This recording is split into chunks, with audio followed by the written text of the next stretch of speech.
Since my really heavy spiritual experience, I would say that it started from the very time life started. Because when you understand or feel that sense of oneness, then you go back farther in memory than your own personal life. And an average person wouldn't think that way, and it would seem really odd for a person to talk like that to other people. And I totally get that.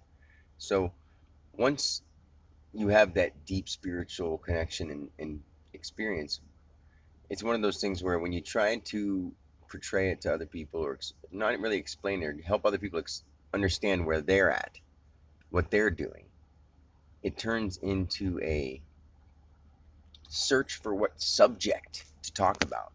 Because when it's all oneness, there is no one subject more important than another. I mean, I'm not trying to say that because I'm a human being, of course, I would say that a human being's life is more important than any other animal's life.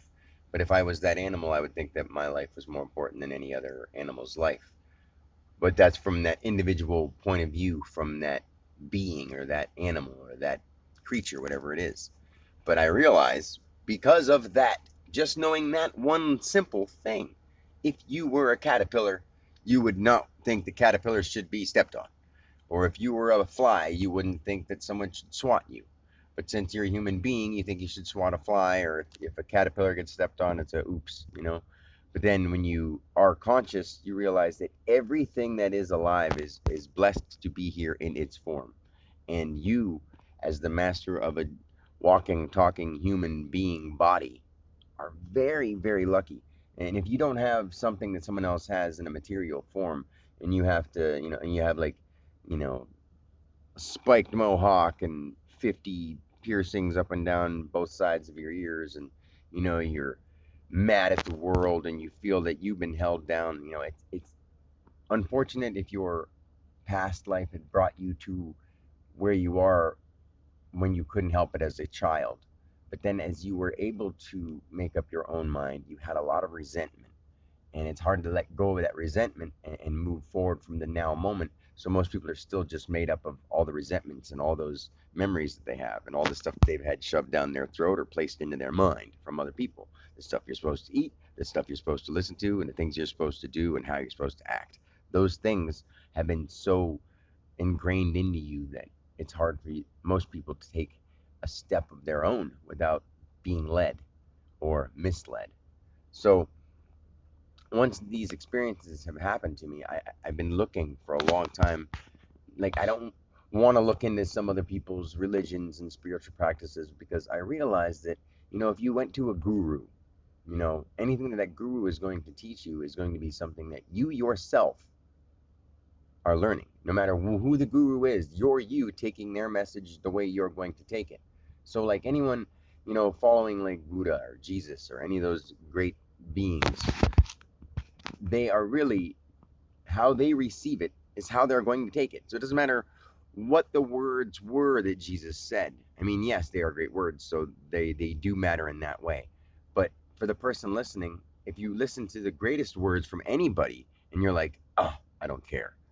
I don't really care. I'm so distracted by my life and all this stuff matters so much. That's just blah, whatever. But if your mind is open and your heart is open and you hear those words and you're like, wow, I totally can tune in and understand this, then it matters. But it's the person listening and the person receiving the information that takes it a certain way.